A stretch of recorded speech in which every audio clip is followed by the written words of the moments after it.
Heureux de vous retrouver pour ce nouveau numéro inédit du Mag-Orient. Cette semaine, on pose nos caméras à Essaouira, dans le sud-ouest du Maroc, destination prisée des jet-setters du monde entier. Pour ses riads, ses restos chics, ses galeries d'art, qui pourrait croire qu'il y a encore 30 ans, cette cité bleue, autrefois bénie des dieux, était tout simplement à l'abandon. C'était sans compter sur la mobilisation de ses propres enfants, les Souiri. En l'espace de quelques années, ils ont su redonner à leur ville son lustre d'antan.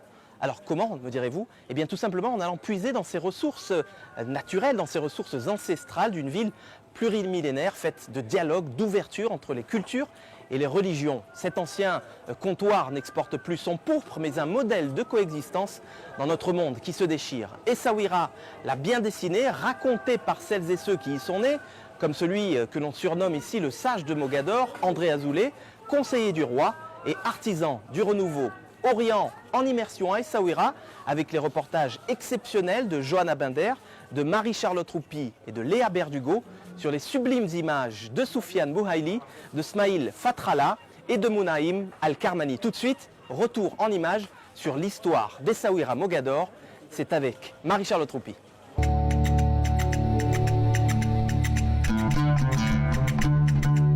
Essaouira, Mogador, à Mogdoul, la ville bleue, la cité des Alizés, autant de surnoms pour ses murs plurimillénaires. Son histoire, au croisement de tant de routes, remonte au XIIe siècle avant notre ère. Pour les Phéniciens, les îles face à l'actuel Essaouira servent de comptoir sur la route de l'Équateur, comptoir de commerce, pour les Berbères aussi. Puis les Romains s'y installent, en -146, pour y produire la pourpre, cette teinture symbole du pouvoir dans la Rome antique. Bien des siècles plus tard, c'est le Portugal qui pose les premières pierres de la future Essaouira en 1506. Le roi Manuel Ier veut y installer un château royal et un port commercial. Si les Portugais sont vite chassés par une forte opposition arabo-berbère, ces remparts du port d'Essaouira sont une trace très préservée de leur passage. Le véritable fondateur de la cité fortifiée, c'est le sultan alaouite Mohammed Ben Abdallah. En 1757, il décide la construction d'un port pour commercer avec l'Europe. La forme de la baie et les îles en face permettront de défendre la future ville. Il fait appel à un disciple de Vauban, Théodore Cornu. Il dessine les plans de la Casbah et des remparts. Des esclaves du Ghana et du Sénégal seront amenés pour servir de main-d'œuvre. Débute alors l'âge d'or de cette cité. Capitale diplomatique, de nombreux consulats s'y installent. Les marchands juifs et chrétiens quittent la rebelle Agadir pour ouvrir leur commerce à Essaouira. La nouvelle ville est en plein essor. La Casbah s'agrandit, un Méla, le quartier juif, est construit. Jusqu'au début du 19e siècle, la cité abritera plus de juifs que de musulmans. Pendant près d'un siècle, 60% du commerce maritime marocain transite par Essaouira. Mais le déclin est amorcé en 1844, lorsque la France, en guerre contre le Maroc, bombarde la ville, qui est ensuite pillée et incendiée. Et puis le port ne résiste pas à la concurrence d'Agadir, Casablanca et Tanger, plus adaptés aux bateaux modernes, plus gros et à vapeur. La flamme s'éteint peu à peu. De 1912 à 1956, sous le protectorat français, la ville prend le nom de Mogador. Les Juifs quittent la cité en masse à la création de l'État d'Israël et lors de la guerre des 6 jours. Essaouira, la ville multiculturelle au patrimoine en sommeil, a inspiré les artistes pendant des décennies. En pleine période hippie, Cat Stevens ou encore Jimi Hendrix y ont trouvé un havre de paix et d'amour. Pour son adaptation d'Othello de Shakespeare, c'est le grand Orson Welles qui a fait d'Essaouira son décor et des Souiri les âmes discrètes de son film. Ce n'est qu'en 1990 qu'Essaouira renaît de ses cendres, dépoussiérant les vestiges de sa grandeur. Sa médina est classée au patrimoine mondial de l'UNESCO.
Essaouira, c'est tellement de choses, mais en 2 secondes. Shalom alaykoum. Salam likoulam. André Azoulay, bonjour. Bonjour. Merci de nous recevoir chez vous, ici, à Essaouira. Je dis chez vous parce que vous n'habitez pas cette ville, mais on a rarement vu une personnalité publique autant associée au destin d'une ville. C'est vrai que, de façon probablement presque abusive, parce que quand il se passe quelque chose ici qui n'est pas nécessairement dans ce que je rêve pour cette ville, je suis physiquement déstabilisé et c'est comme si j'avais les membres de ma famille souffrant. Voilà. C'est passionnel, mais c'est à la fois le défi de ma vie et aussi ma gratitude. Le peu que je sais, ce sont mes instituteurs à Essaouira, mes rabbins à Essaouira, qui me l'ont enseigné. Et ça peut paraître paradoxal de le dire aujourd'hui, mais la modernité à laquelle je m'attache et les valeurs pour lesquelles je milite, ce sont mes rabbins qui me les ont enseignés. Alors, vous avez décidé, André Azoulay, de nous recevoir ici, Oui. Beit Dakira, la maison de la mémoire. Vous allez Oui. longuement nous en parler et nous y guider. C'est un projet qui m'est particulièrement cher. On va longuement en parler juste après le portrait qu'a concocté pour nous ce soir dans Magorian, Jonathan Der. D'Essaouira, il connaît chaque recoin et fait parler chaque pierre. Enfant de Mogador, André Azoulay naît dans la cité des Alizés en 1941. Pour lui, être né à Essaouira est un privilège. Son père, fonctionnaire, est licencié dans les années 40 par les autorités vichistes qui excluent les juifs de la fonction publique. De cette époque, André Azoulay garde le souvenir de la solidarité de ses compatriotes musulmans d'Essaouira. Creuset de culture et de civilisation, la cité marocaine donne sa lumière aux âmes qui la composent. C'est dans ces murs qu'islam et judaïsme ont la plus grande proximité.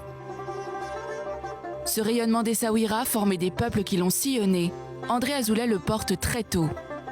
De l'histoire de sa ville, il va faire son avenir. Il a 13 ans. Avec ses camarades musulmans, il milite et s'engage pour l'indépendance du Maroc. Dans les rues de la ville, il crie « Indépendance ». En 1956, la France reconnaît la fin de son protectorat. Le Maroc est indépendant. 10 ans plus tard, André Azoulay part pour Paris où il fait ses études. Engagé par la Banque Paribas, il y préside pendant 25 ans la chaîne Moyen-Orient-Afrique du Nord. Une période exaltante et déterminante. À Paris, son engagement pour la paix et la coexistence ne faiblit pas. Il fonde en 1974 le groupe Identité et Dialogue, premier groupe d'intellectuels juifs et arabes. Il y appelle à la création d'un État palestinien et œuvre pour le rapprochement entre les deux peuples. En 1991, il revient au Maroc. Hassan II le désigne conseiller. André Azoulay est le premier conseiller royal marocain de confession juive. Il devient rapidement un homme clé du royaume et contribue à la mise en œuvre d'importantes réformes économiques et financières. Habité par la tradition du dialogue, il est engagé dans les années 90 dans tous les processus de paix qui impliquent Israël, l'Égypte et la Jordanie. Il est présent au sommet de Casablanca en 1994. La paix entre Israël et les Palestiniens semble alors possible. Un moment qui pour André Azoulay scelle pour les ennemis de la paix au Proche-Orient le sort du premier ministre israélien Yitzhak Rabin assassiné un an plus tard.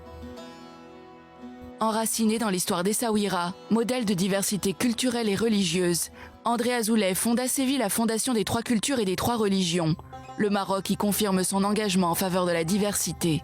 Un engagement qu'il porte avec sa femme, l'écrivaine Katia Brahmi, spécialiste d'Essaouira, et qu'il transmet à ses 3 filles. Parmi elles, l'actuelle directrice de l'UNESCO, Audrey Azoulay. Conseiller de l'actuel roi du Maroc, Mohamed VI, André Azoulay, à la tête de l'association Essaouira Mogador, perpétue sa mission. Promouvoir le dialogue interculturel et religieux à travers le patrimoine de sa ville natale. Dédier une maison à la mémoire, André Azoulay, c'est refuser d'être un musée, mais rassurez-nous, c'est bien plus qu'un musée. Je ne sais pas pourquoi vous appelez ça musée. C'est un lieu de vie. C'est bien plus qu'un musée. Les musées, c'est généralement le passé. Et moi, c'est une histoire que je veux écrire au futur. Et cet espace qui est d'ailleurs très singulier. Très singulier parce que c'est un choix délibéré, là aussi. Nous sommes dans la partie qui est celle de la religion et de la spiritualité. Là, nous allons entrer dans l'espace qui est celui de la mémoire et de l'histoire. Et puis, à l'étage, il y a un centre international de recherche pour revisiter et là aussi revisiter dans une lecture qui est une lecture sereine, pacifiée, positive et constructive de la relation entre islam et judaïsme. Et moi je veux revenir aux livres saints, parce que les livres saints, les deux, nous disent et nous racontent une autre histoire, s'agissant de la relation islam-judaïsme. Alors cette passion, cette fascination pour Essaouira, vous connaissez le dicton, derrière chaque grand homme se cache une grande femme. C'est aussi votre épouse, Katia Azoulay, qui a, avec vous, a eu cette pulsion et cette fascination pour la ville. Comment on redonne ensemble son lustre d'antan à une ville dans laquelle on a grandi mais qu'on a quittée? Vous savez, c'est un grand luxe, un grand privilège d'être né ici. Elle est aussi née à Essaouira. Si je puis partager une anecdote qui est personnelle, très personnelle. Ma mère était sage-femme à Essaouira. Et une sage-femme qui a assisté des centaines ou des milliers de mamans, juives et musulmanes, pendant très longtemps. Il se trouve qu'elle a assisté la mère de mon épouse. Et donc, elle m'a mis sur la voie, très tôt. Et c'est vrai que Katia partage cet enracinement et puis cette lucidité qui nous est propre de prendre la juste mesure de ce magnifique cadeau que l'histoire et la vie nous ont fait. Mogador et Essaouira, c'est une belle histoire. C'est une belle histoire d'abord parce que moi j'ai toujours pensé que ceux qui ne prennent pas suffisamment soin de leur propre histoire n'ont pas de futur. Le futur, c'est l'histoire qui l'écrit. Alors justement, André Azoulay, dans le sillage des printemps arabes, en 2011, dans la nouvelle constitution marocaine, cette constitution, elle rappelle finalement le rôle clé, l'identité juive du Maroc. C'est énorme. Est-ce qu'on peut parler d'une exception marocaine si tu dois... C'est pas une exception marocaine, c'est une exception mondiale. Citez-moi un seul pays dont le texte fondamental, la Constitution en l'occurrence, dit dans son préambule que aujourd'hui, je parle du Maroc, mais ça pourrait, pour vous dire que ça n'est qu'au Maroc que cela existe, le Maroc d'aujourd'hui, il est le fruit de l'addition de très grandes civilisations. La civilisation berbère, d'abord, la civilisation juive, chronologiquement juste après, la grande civilisation arabo-musulmane, longtemps après, la civilisation andalouse, parce que l'Andalousie, ce n'est pas simplement le sol que l'on foule sous les pieds, c'est les quelques valeurs que nous avons gardées dans nos têtes. La convivencia, Maïmonide, et des temps qui étaient ceux de la lumière, et des temps qu'on serait bien inspiré de se réapproprier par les temps qui courent. Et donc, voilà, le Maroc a voté cette constitution en juillet 2011. Plus des 2 tiers des Marocains l'ont plébiscité.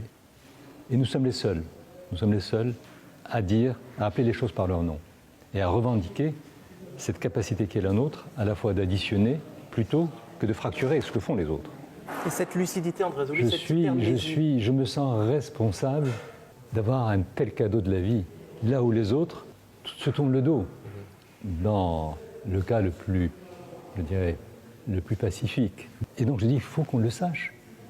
Moi, c'est une responsabilité que d'être porteur de cela et de ne pas le dire aux autres. Et cette hypermnésie, vous me disiez en coulisses, qu'elle n'est pas simplement le fait d'intellectuels, qu'elle n'est pas simplement le fait des autorités marocaines. On a vu la photo du souverain, mais c'est un rapprochement, une volonté de mémoire qui vient du bas. Qui vient du bas, et si j'osais, en fait, il n'y a ni bas ni haut, il y a cet exceptionnel consensus, qui n'a pas toujours été facile, qui n'a pas toujours été le cas. Parce que moi, je veux assumer, dans mon très beau livre d'histoire, les pages qui sont les pages glorieuses, et il y a les pages sombres, comme dans tout pays, comme dans toute vie. Moi, je ne laisserai à personne le soin de me dire, mais tu nous racontes des histoires là, souviens-toi à telle époque, ce qui s'est passé là, souviens-toi de ces moments tragiques. Je dis non seulement je m'en souviens, mais je les cultive aussi, parce que je veux être responsable. Et ma responsabilité, c'est d'abord une lecture vraie de mon identité et de ce qui est mon ADN. Et mon ADN, aujourd'hui, il est le résultat de tout cela. Il a été nourri par tout cela. Et donc, il faut l'assumer complètement. Sa Majesté le Roi Mohamed VI a fait un magnifique discours, un magnifique message à la dernière Assemblée Générale des Nations Unies, au sommet, à la conférence au sommet organisée par l'UNESCO, sur l'éducation et à la Shoah, mais surtout l'éducation en général, pour faire face à toutes les régressions, et notamment à celle de l'antisémitisme. Et il a lui-même dit que l'histoire Ce sont les moments glorieux, les moments sombres. Sinon, il n'y a pas d'histoire. Il y a de la cosmétique qu'on arrange en fonction des aléas de l'instant. Non, nous sommes dans la très longue distance, dans la durée, et dans un discours, et on en est capable, de vérité. On assume le tout. Alors, vous ne le savez peut-être pas, mais depuis quelques semaines maintenant, i24 News est diffusé en Israël. Si vous aviez un message à adresser aux Marocains d'Israël, et ils sont nombreux, face caméra, vous pouvez le faire face caméra. Oui, ils sont nombreux, ils sont même les plus nombreux. Vous savez, la communauté israélienne compte, je dirais, la communauté marocaine la plus large au monde. Et je suis toujours très impressionné de voir à quel degré d'émotion, et vous le voyez ici dans les rues, de conviction, ces Marocains de l'autre côté de la Méditerranée revendiquent, protègent, transmettent leur marocanité du réel, depuis le rituel à la synagogue jusqu'à la musique, en passant par la littérature, la cuisine, la mémoire, l'habit. C'est un vrai bonheur. Et quelle force, parce que personne ne leur demande de le faire. Ils le font pour eux-mêmes d'abord. Donc je leur dis shalom et je leur dis bravo et merci. Alors ces Israéliens, ils sont aujourd'hui dans un autre rapport à l'arabité, à l'islam. Je voudrais savoir si vous assumez toujours... Si vous le permettez, je m'inscris en faux. Parce que c'est une instrumentalisation qui ne repose pas sur la complexité de la société israélienne.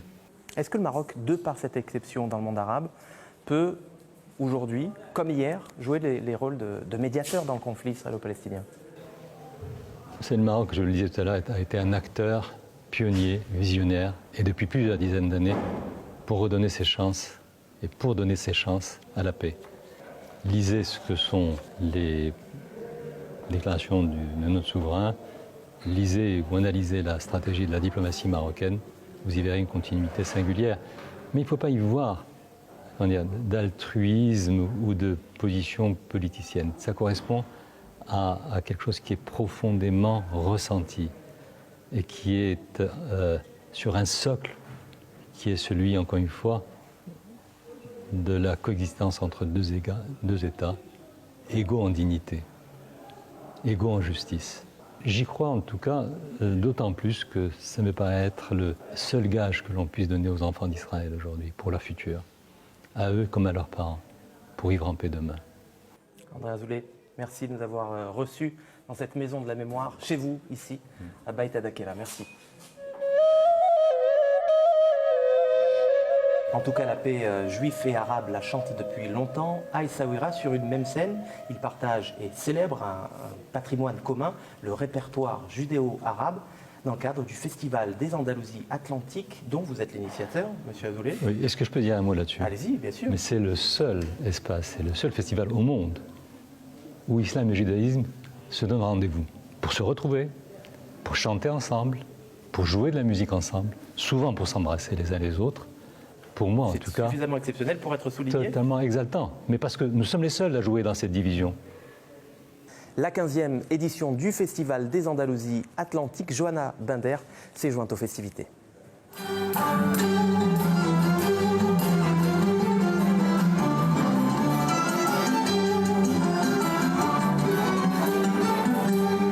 L'Andalousie mythique, célébrée par ses chantres juifs et musulmans.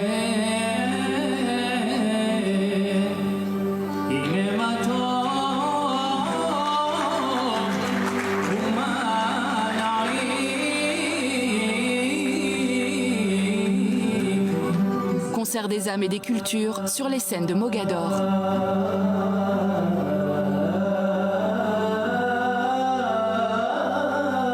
Ce jeudi 25 octobre, le rideau se lève sur le grand festival de musique d'Essaouira.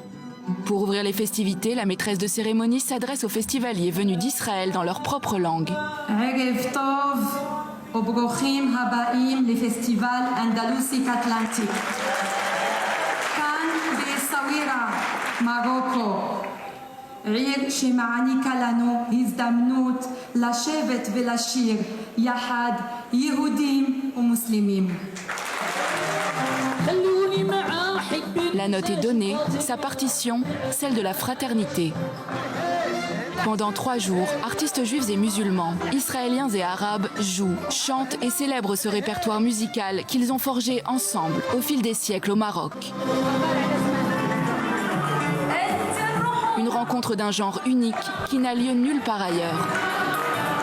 I believe this makes the people very close together when they hear the music. Maybe for a minute we forget the politics. Tous les jours, l'association Essaouira Mogador accueille dans le Dar Souiri, la maison des Souiri, un concert.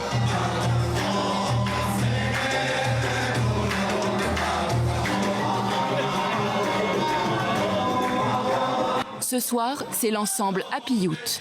Oud, ney, percussion accompagnent cette chorale d'artistes israéliens. Des chants inspirés de la tradition liturgique juive, des poèmes chantés du judaïsme mythique, au rythme de mélodies maghrébines et moyen-orientales. Le public est conquis. Alors, beaucoup d'émotions d'être là à Essaouira au Maroc pour chanter une musique traditionnelle, locale, face à un public merveilleux qui connaît, qui vit cette musique. Une musique comme un héritage qui marie les destins dans une histoire partagée. La musique a réussi là où la politique a échoué. On se donne des points de rencontre. Toutes les divergences, on les oublie. On tisse les relations sur ce que nous avons en commun. Au Festival des Andalousies Atlantiques, on chante, on danse et on parle. Culture de la diversité et éducation à la tolérance sont au cœur des échanges. La singularité marocaine en matière de dialogue entre les communautés religieuses ressort de ces forums. What makes me proud as a Moroccan Jew, that what I'm telling you reflects, echoes, mirrors the national consensus. And there is still a long way, not for us, because we won, to understand what does it mean today in Morocco when we speak about relations between Jews and Muslims. It's a fascinating renaissance. Dans toute la ville, la musique des répétitions relève les couleurs de la Cité Bleue. Les festivités reprennent, les musiciens d'Andalousius, 11 artistes juifs unis autour de chants emblématiques du Melchoun et du Matrouz judéo-arabe, font vibrer les festivaliers.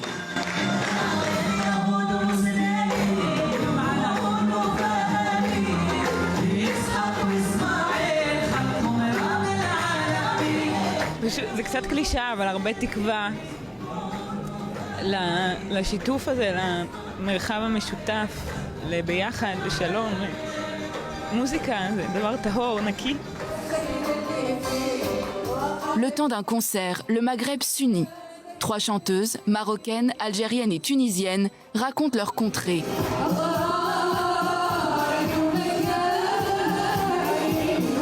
Et accueillent, cerise sur le gâteau, l'invité surprise du festival.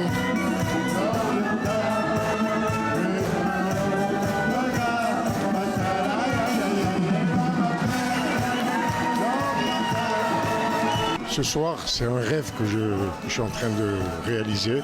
J'ai vu toutes les communautés s'unir, se rassembler comme je le fais depuis 50 ans dans mes spectacles. Ah, qu'elles sont jolies, les filles de mon pays. Le festival touche à sa fin. Réunis sur la scène des Andalousies Atlantiques, 2 icônes de la musique marocaine, une rencontre historique entre Raymond Abécassis et Aja El Hamdawiya. L'une est juive, l'autre musulmane.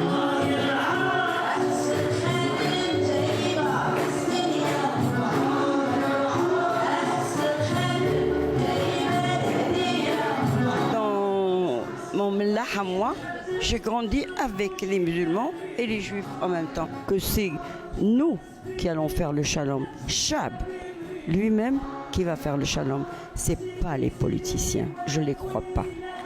Le festival des Andalousies Atlantiques s'achève, mais les remparts d'Essaouira retiennent ces accords. Je viens me ressourcer chaque année et trouver un peu d'espoir. Essaouira représente un phare sur la lumière du monde. À rebours d'une culture de la fracture et de la division, Essaouira et son festival jouent toutes les partitions et lancent un message de paix. Dans un Maroc où islam et judaïsme connaissent une complicité unique.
Essaouira, pour moi, c'est la Médina, avec sa mosaïque de culture et de religion. C'est dans cette belle cité que je suis né et que j'ai grandi, au milieu d'une ambiance de tolérance et de convivialité. Alors Soufiane, cette plage d'Essaouira, c'est un peu le décor de votre enfance. Elle est assez unique, vu qu'elle est entourée déjà de cette belle ville qu'on voit derrière et ses remparts. Et pour moi, ça a été, depuis mon enfance, mon terrain de jeu préféré. Et si vous aimez le kitesurf, c'est parce qu'en fait, ce sport réunit deux passions, le surf que vous faisiez lorsque vous étiez plus jeune, et les cerfs-volants. Exactement. Donc c'est un sport en fait qui est assez magique. C'est un sport dans les sports de glisse déjà, pour vous parler un peu du kitesurf d'une manière générale, c'est le sport le plus récent, on va dire. C'est un sport qui a 20 ans d'histoire. On a eu la chance à Essaouira d'être parmi les premiers à découvrir ce sport. L'avantage, c'est que cette ville aussi, bon, aujourd'hui il n'y a pas beaucoup de vent, mais ici c'est une ville assez ventée. Donc en termes de conditions naturelles, ça fait un terrain de jeu parfait en fait pour la pratique du kitesurf. À quel moment vous vous êtes dit, Sofiane, ça y est, c'est bon, je veux en faire mon métier? En fait, j'avais compris ça assez tôt. C'est une chance. Parce que déjà, le facteur d'âge, quand j'ai commencé en début 99, j'avais 16 ans. Donc j'avais vite compris que c'était vraiment là, que c'était le bon moment, que j'étais la bonne personne dans le bon moment, au bon endroit.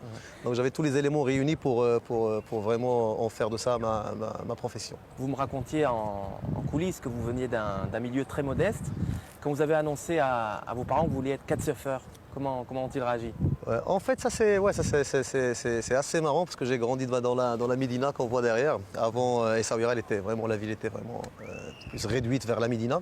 Ma famille déjà, quand je faisais du surf, avant de commencer le kite, ils pensaient que je faisais de la pêche. En me voyant sortir avec une combinaison, ils pensaient que je faisais de la plongée. Donc ils n'avaient pas vraiment trop compris. Et d'ailleurs, j'avais vu ça assez tard et ils étaient assez impressionnés. Par ce que je faisais et bien sûr ils avaient toujours peur. Mais après quand ils ont vu que c'était vraiment ma passion et que c'était aussi devenu mon métier, ils m'ont encouragé, ils m'ont suivi dedans. Vous avez plusieurs clubs, hein, Soufiane, au Maroc, en Espagne. Vous êtes devenu en quelque sorte un homme d'affaires aujourd'hui. Et vous me disiez qu'on ne peut pas créer le changement, qu'on ne peut pas lutter contre ses propres déterminismes derrière un clavier. C'est un message que vous vouliez faire passer à la jeunesse, un peu partout dans le monde d'ailleurs. Aujourd'hui au Maroc, on est un pays de jeunes. Il y a 70% de la population marocaine aujourd'hui est jeune, à moins de 30 ans. C'est un potentiel énorme. Même à Essaouira maintenant, c'est une ville où il y a les cultures qui se rencontrent, c'est les nationalités qui se rencontrent. Mais le potentiel et le terrain est parfait pour faire un grand changement et un changement positif. Mais il faut bien sûr, pour apporter ce changement, il faut rentrer dans la vie politique, il faut se présenter aux élections, dans la il vie faut réelle voter. Et pas rester dans la vie virtuelle. Et c'est peut-être aussi le sens de votre engagement puisque vous êtes vice-président de l'association Essaouira Mogador. Qu'est-ce qu'il représente pour vous cet engagement? Ici, je pense que c'est un minimum que je peux faire pour ma ville et pour aussi accompagner ce grand projet qui a été lancé par l'association Essaouira Mogador et par M. André Azoulay, le Conseil de Sa Majesté, et qui est un projet très courageux parce que ça a vraiment pris cette ville d'une période où la ville était complètement dans l'oubli. Et en plus, ce qui est bien, c'est que ça a été fait, mais dans un esprit où ça n'a pas dénaturalisé la ville, où on ne voit pas de gros immeubles, on voit pas la ville a gardé sa taille humaine, a gardé son esprit de toujours. Et ça, c'est aussi beaucoup grâce au travail de l'association et grâce à ce développement, c'est fait autour de la culture. Donc ça n'a pas été un développement qui a été fait autour de zones industrielles ou d'usines qu'on a construites partout qui ont fait venir ça a été fait vraiment autour de ce que c'est qu'Essaouira, du fait que cette ville soit un mélange, soit un point de rencontre, que ça a été toujours un point de rencontre de plusieurs cultures, de Phéniciens, de Romains, de Berbères, de Juifs, musulmans, chrétiens. C'est toujours un port commercial, un point d'échange. Et tout ce développement a été bien fait autour de ça. Et on le sent. Merci Soufiane Romaini. Je vous en prie. Merci beaucoup. Merci à vous.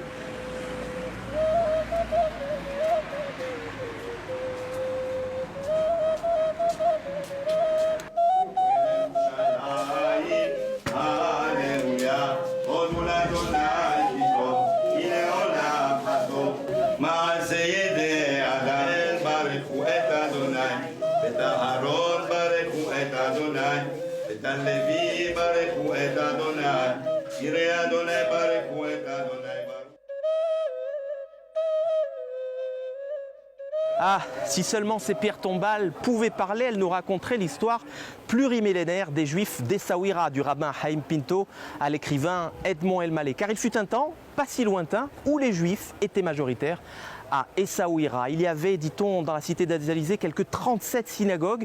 Ça, c'était avant que les Juifs ne quittent leur Maroc natal pour la terre promise. Aujourd'hui, la communauté juive marocaine compte quelques 3000 âmes. C'est néanmoins la plus grande communauté juive du monde arabe. Juifs et marocains, c'est un sujet signé Léa Berdugo.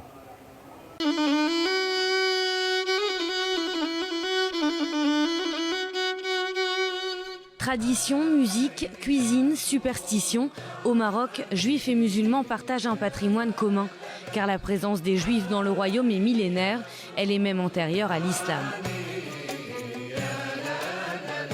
Les premiers juifs s'y installent dans l'Antiquité, comme l'atteste une stèle comportant des inscriptions en hébreu retrouvées sur le site antique de Volubilis. Elle date du IIIe siècle avant Jésus-Christ. Lorsque le second temple tombe aux mains des Romains en 70, une vague d'immigrés trouve refuge au Maroc. Vinrent ensuite les Juifs andalous qui fuient l'Inquisition à la fin du XVe siècle. Ils bénéficient du statut de dhimmi qui leur offre une protection du sultan à condition de respecter certains critères. Si les Juifs se tenaient à leur statut inférieur, si les Juifs payaient leurs impôts, si les Juifs continuaient à exercer humblement leur judaïsme, etc., ils pouvaient continuer à vivre. Un statut qui a permis aux centaines de milliers de Juifs présents au Maroc de vivre en paix avec les musulmans. Daniel Ben Simon a quitté le royaume chérifien dans les années 70. Il se souvient. On habitait dans un bâtiment à Casablanca, 115 boulevard Moulay Youssef, 6 étages, que des musulmans. C'était mes voisins. La vie était normale à côté des musulmans. J'allais à l'école, j'allais avec mes parents, avec mes amis. Les musulmans étaient là. On vivait en paix avec eux. Personne ne m'a dit « sale juif » ou « fous le camp d'ici ». Juifs et musulmans partagent un même héritage, comme nous le prouve ce poème brodé datant du XVIIIe siècle.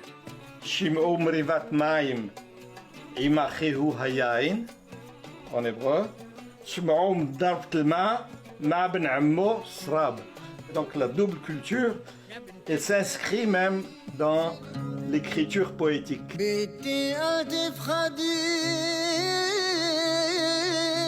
Mais la vie des Juifs au Maroc aura toutefois été marquée par plusieurs périodes sombres. Des pogroms au 19 et 20e siècle, l'antisémitisme sous le protectorat français, des attaques contre les Juifs, parallèles à la montée du panarabisme et quasiment à chaque conflit entre Israël et les pays arabes. L'exode des Juifs ne constitue pas seulement une fuite, c'est également un chemin vers un certain idéal, un idéal qui a tout de suite séduit Daniel Ben Simon. Les émissaires de l'agence juive sont entrés dans mon école et m'ont dit « Vous savez où se trouve le paradis ?» J'ai dit non. Il m'a dit « Se trouve, venez, on va vous montrer un film ». Ils m'ont montré un film de 8 minutes sur Israël.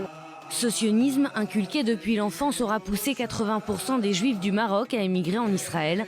Les 20% restants se sont eux dirigés vers la France, le Canada, les États-Unis et l'Amérique latine. S'ils ont emprunté un chemin divergent, tous ont gardé un attachement viscéral au pays. C'est mon premier pays. C'est une histoire d'amour. Je vais au Maroc au moins 2 fois par an. Et c'est comme rentrer chez moi. Une nostalgie également partagée par les Marocains musulmans. Les Juifs sont aujourd'hui moins de 3000 à vivre dans le royaume, bien loin des 270 000 en 1948, à la création de l'État d'Israël.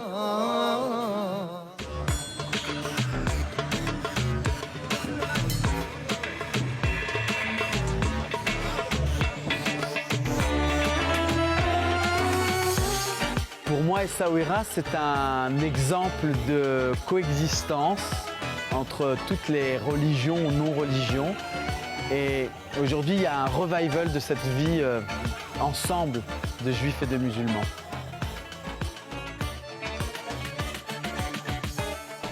Kamal, la dernière fois qu'on s'est vu, c'était à Jaffa, dans nos studios. Vous étiez venu, je crois, en Israël pour faire des tournages dans le cadre de votre nouveau film, Retour au pays natal. Oui, en fait, c'est un projet que j'ai commencé en 2013, un an après la sortie de Tinner Jérusalem, qui revient sur le passé juif de ma ville natale, de Tinner, qui est une ville berbère. Et Retour au pays natal, c'est un film qui s'intéresse à de jeunes artistes israéliens qui vivent à Jérusalem. D'origine marocaine. D'origine marocaine, dont le papa est de Tinrir, Netal Kayam et Hamid Haïkohen, et qui se réapproprient leur identité marocaine par la musique judéo-marocaine, marocaine tout simplement.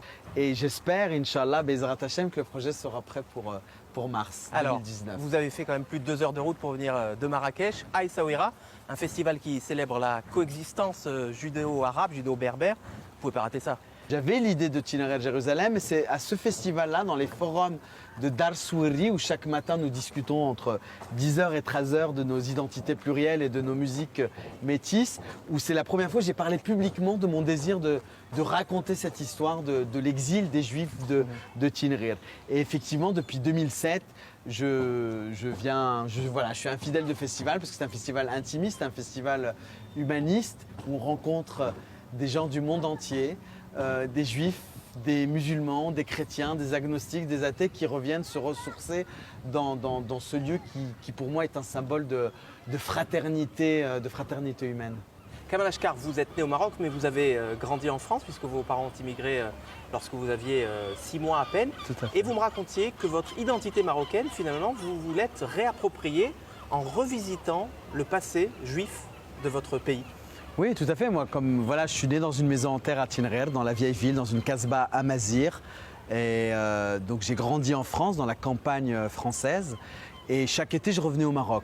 Et un jour, j'apprends l'existence d'une communauté juive, partie dans les années 50-60. Moi qui pensais que les Marocains étaient seulement musulmans.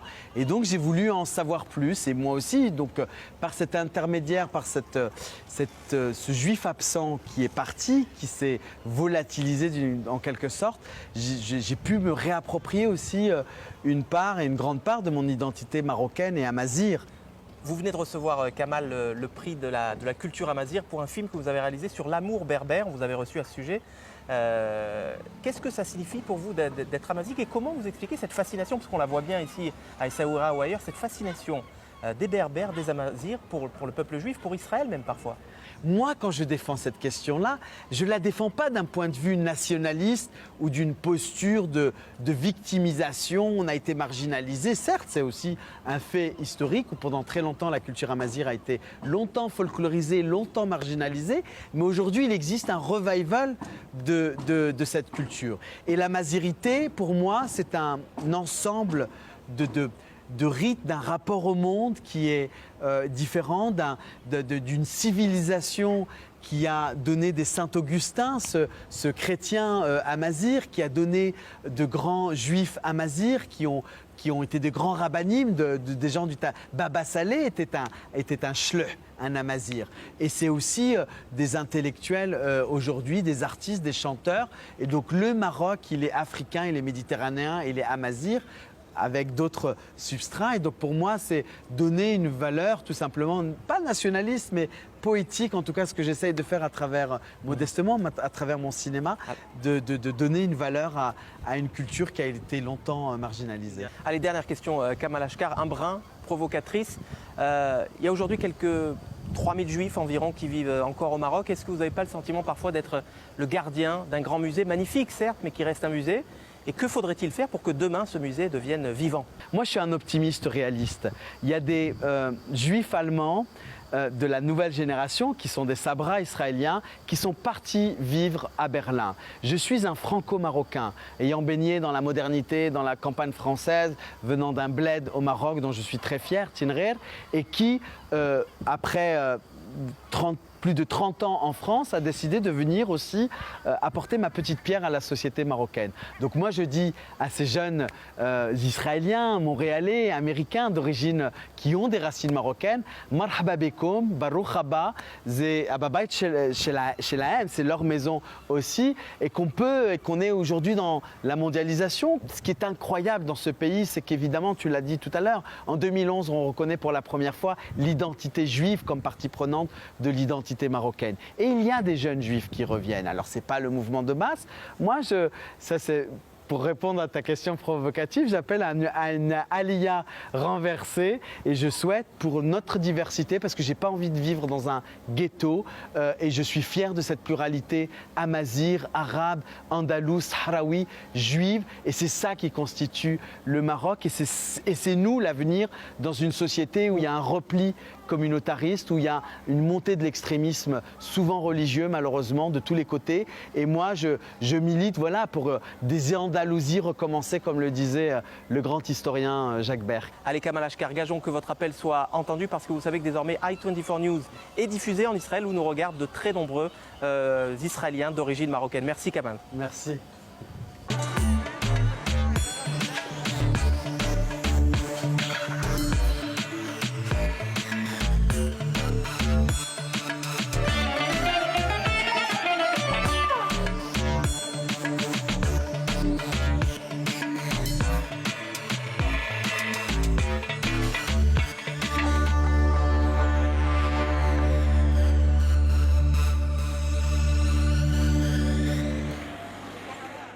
Allez, venez, je vous emmène à présent dans l'arrière-pays d'Essaouira à la découverte de cet arbre si singulier qui ne pousse qu'ici, l'arganier.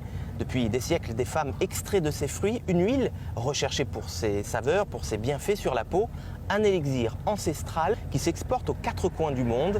Argan, l'or blanc du Maroc, c'est un reportage signé Johanna Binder. Son histoire commence sur ces collines du sud-ouest marocain. 800 000 hectares occupés par un arbre, l'arganier. Il ne pousse nulle part ailleurs que sur ces terres arides entre Agadir et Essaouira. Caché dans ses feuilles, un fruit retient une précieuse essence. L'huile d'argan, l'or blanc du Maroc. Dans l'arrière-pays d'Essaouira, des femmes, au sein de coopératives, produisent l'élixir. Ces coopératives, plus d'une centaine dans les environs, emploient plus de 2000 femmes. La grande majorité de la production d'huile d'argan est produite par ces coopératives féminines. Une petite révolution dans cette région où il y a peu, il était rare qu'une femme trouve un travail hors de son village. Je suis heureuse de travailler ici. Cet emploi me permet de gagner ma vie, de nourrir mes enfants et de les éduquer. Bonjour, bienvenue dans la coopérative Beni Antar. Hamid dirige la coopérative Beni Antar. Dans cette petite usine, l'huile est extraite et conditionnée. On nettoie l'amendon s'il y a des saletés, des impuretés. Étape suivante, la torréfaction de l'amendon. Elle est effectuée dans cette machine. Le fruit repose quelques jours pour sécher. L'amendon est ensuite pressé. Ici, l'huile est filtrée, puis stockée dans ces citernes. Mais avant que les machines actionnent leur rouage, une dizaine de femmes décortiquent manuellement les noix d'argan. Et voilà, regardez, c'est à ça que ressemble le fruit de l'arganier. Il vient d'être amené du champ. Les gestes sont toujours les mêmes. Première étape, elle dégage la pulpe du fruit de l'arganier. L'outillage est sommaire, une grande et une petite pierre. Une fois la pulpe extraite, il faut décoquer l'amendon. 2 ou 3 coups francs suffisent. Une opération moins simple qu'il n'y paraît. Les amendons peuvent être broyés manuellement dans ce moulin traditionnel. De la pâte ainsi formée, l'huile se détache par essorage. Mais il faut une quarantaine de kilos de noix pour extraire 1 litre d'huile. Le mode de fabrication artisanale a donc été remplacé par la production industrielle. Les machines prennent le relais, 2 huiles d'argan sont fabriquées, l'une alimentaire, l'autre cosmétique. Véritable trésor du royaume chérifien, l'huile d'argan présente d'inestimables vertus. Riche en vitamine E et en antioxydants, elle est l'allié des chevelures lustrées, des teints clairs et des peaux veloutées. Les effluves noisetés de l'argan embaument l'usine. Des saveurs que l'on retrouve dans la fameuse pâte à tartiner berbère. Le hamlou, de l'amande mélangée à l'huile d'argan et du miel. C'est le petit déjeuner favori des Marocains. C'est le Nutella marocain. Voilà, le Nutella marocain. Une huile précieuse, produite en terre d'islam, mais qui profite à tous. Pour la coopérative Beni Antar, tout le monde doit pouvoir jouir des saveurs et des bienfaits de l'argan. L'huile de la coopérative est récemment devenue cachère. Une certification qui permet donc sa consommation aux juifs respectant la cacheroute. L'or blanc du Maroc, un trésor né d'un arbre. Une histoire issue des massifs forestiers d'Essaouira que beaucoup, la plupart, savent apprécier.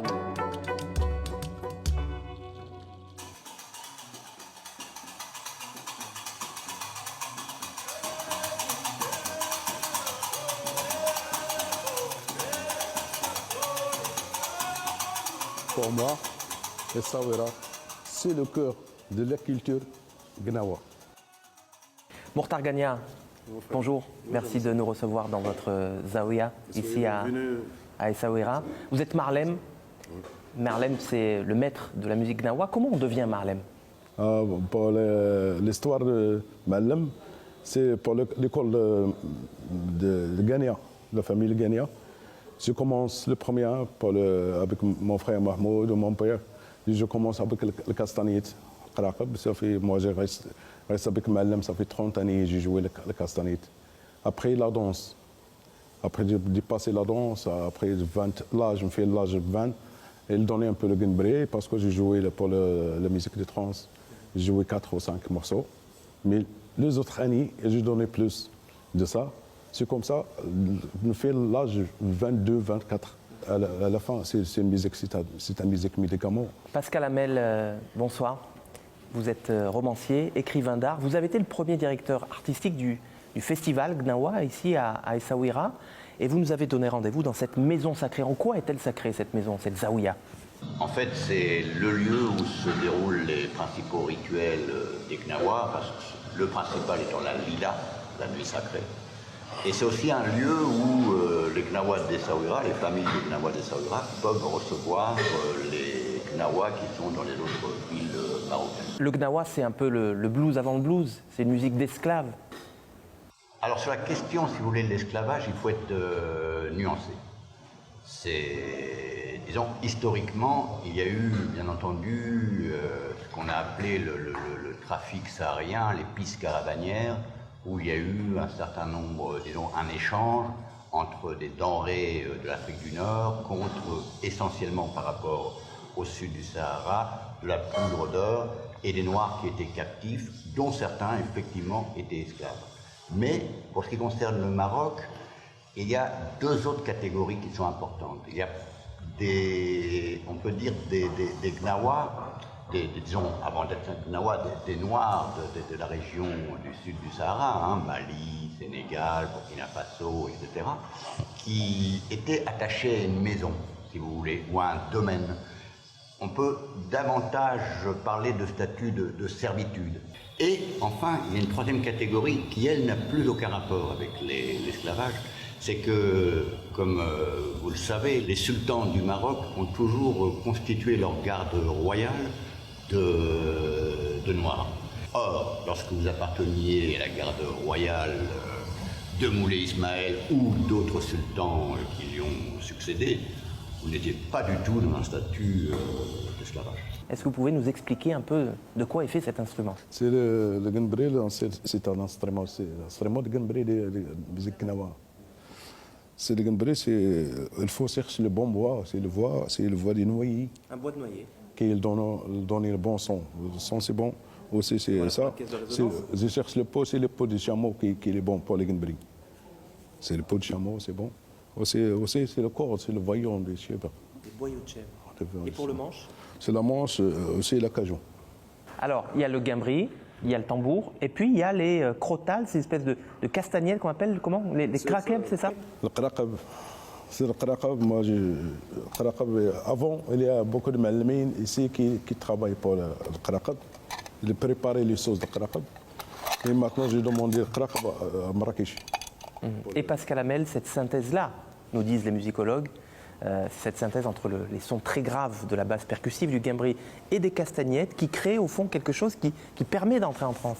Il faut déjà être dans une croyance socioculturelle. Si vous n'y adhérez pas, je pense qu'il est exclu que vous puissiez pénétrer dans cette transe.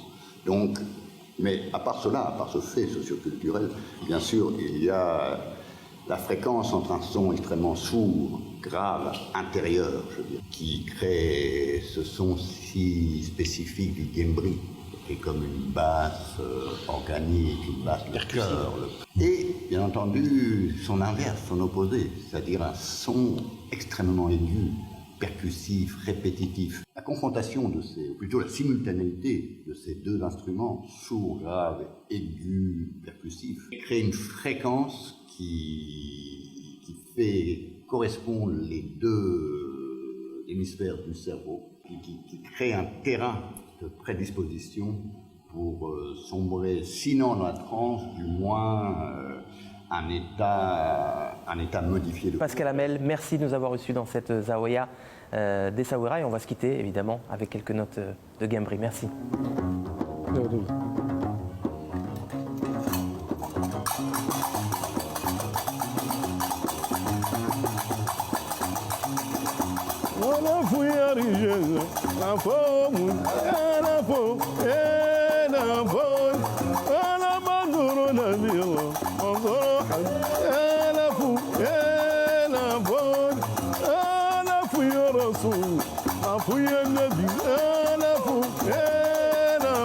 Voilà, c'est la fin de cette émission. Merci de nous avoir accompagnés dans ce beau voyage au cœur d'Essaouira.